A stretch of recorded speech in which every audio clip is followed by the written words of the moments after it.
ایک حافظ صاحب فارغ ہوتے ہیں، وہ حافظ صاحب فاسق بھی ہوتے ہیں، فاجر بھی ہوتے ہیں، انہیں نماز کے مسائل نہیں آتے، انہیں نماز کے مفسدات کا پتہ نہیں ہوتا، انہیں صحیح وضو کرنا نہیں آتا، غسل کرنا نہیں آتا، اور وہ آ کے تراویح پڑھا رہا ہوتا ہے، مصلی پڑھا رہا ہوتا ہے۔ ناراض مت ہوئیے گا، ہماری مسجد کمیٹی اس کا امتحان لینے کے لیے یہ نہیں پوچھتی کہ تمہیں کچھ مسائل پتہ ہیں کہ نہیں پتہ، تم امامت کرو گے۔ وہ کہتے ہیں 2 رکعت نماز پڑھ کے سنائیں ذرا، ہم دیکھتے ہیں، ہمارے نمازی ٹیسٹ لیں گے آپ کا کہ آپ کیسا پڑھتے ہیں۔ یہ 2 رکعت وہ اخلاص کے ساتھ پڑھ لے، میرا تو حسن ظن قائم ہو ہی نہیں سکتا۔ میرے استاد محترم کر لیں تو الگ بات ہے، میں تو کر ہی نہیں سکتا ہوں، کیسے کریں حسن ظن؟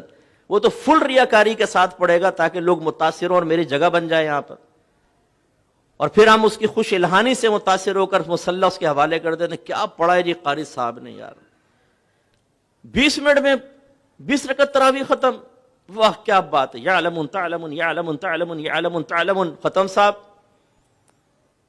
تو جہالت کا عالم یہ ہے کہ کوئی ہم صرف حفظ کروا کے سمجھتے ہیں کہ ہو گیا معاملہ، اور وہ خواب دیکھ رہے ہوتے ہیں کہ کوئی حافظ بیٹھا بھی، ناراض مت ہو، لیکن نبی کریم صلی اللہ علیہ وسلم نے حافظ کے لیے جو فضیلت بیان فرمائی اسے مقید کیا ہے عمل کے ساتھ۔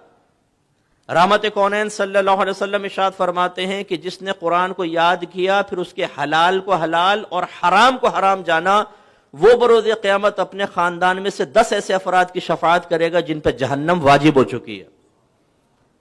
تو یہ حلال کو حلال، حرام کو حرام جانا تو بیچ میں سے ہٹا دیا۔ جس نے قرآن حفظ کیا 10 کی شفاعت کرے گا۔ حافظ صاحب چھوڑے ہو کے گھوم رہے ہیں، یہاں تراویح پڑھائی، 27ویں میں شیو کر کے زمزم پہ پہنچے ہوئے بہنوں کی زیارت کے لیے، طارق روڈ پہ پہنچا ہوا ہے وہ یاترا کرنے کے لیے پوری رات۔ یہ حال ہے ہمارا۔ تو ناظرہ حفظ، اس کے بعد 6 کلمے، ایمان مفصل، ایمان مجمل۔ یہ 6 کلمے نبی کریم سے منقول نہیں ہے، تو بعد کی ایجادات ہیں۔ ایمان مفصل، ایمان مجمل بعد کی ایجاد ہے، یہ بھی نہ یاد کریں آپ 6 کلمے۔ یہ جو بے وقوف قسم کے بعض لوگ ہوتے ہیں جو ان 6 کلموں کو کسی انسان کے مذہبی ہونے کا معیار قرار دیتے ہیں۔ اچھا دوسرا کلمہ سناؤ ذرا، آپ نے سنا، ہاں ٹھیک ہے ٹھیک ہے ٹھیک۔ اچھا چھٹا کلمہ سناؤ، سنا دیا، واہ واہ ماشاء اللہ، بھائی اس کلمے سے کیا ہوگا؟ اچھا ترجمہ پوچھ لو ذرا، رٹا ہوا ترجمہ بھی سنا دے، تشریح پوچھ لو ذرا، کچھ پتہ نہیں۔ تو سمجھانا یہ مقصود ہے کہ ہم لوگوں نے اس وقت جہالت اتنی عام ہے، اور وجہ اس کی کیا ہے کہ ہم نے چند چیزوں کو دین کا نام دے دیا بس۔ ہمارے مدارس کے اندر جو حفظ قرآن کے اس میں بھی ایسے ہو رہا ہے کہ بچوں کو حفظ ناظرہ کروا دیا، اس کے بعد مسائل نہیں، نتیجہ نکلتا ہے کہ معاشرے میں جہالت کی وجہ سے بگاڑ پیدا ہوتا۔ سب سے بڑا بگاڑ علم کی کمی کی بنا پر ہے۔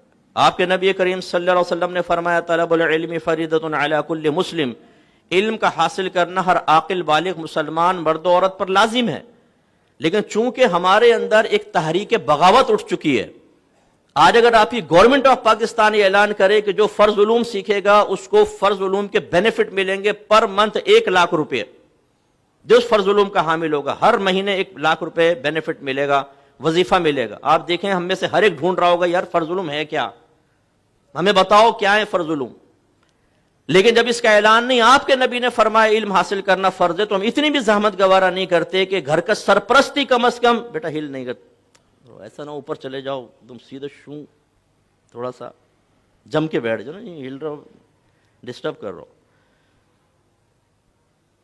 تو گھر کا سرپرست بھی اس چیز کو سمجھنے کے لیے تیار نہیں ہے کہ مجھے علم سیکھ کر اپنے بچوں کو سکھانا چاہیے، وہ بھی بیچارہ ایسے ہی ہے۔ تو نتیجہ یہ ہے کہ ہمارا آج معاشرے کے اندر جو بگاڑ نظر آتا ہے اس کی بہت بڑی وجہ جہالت ہے۔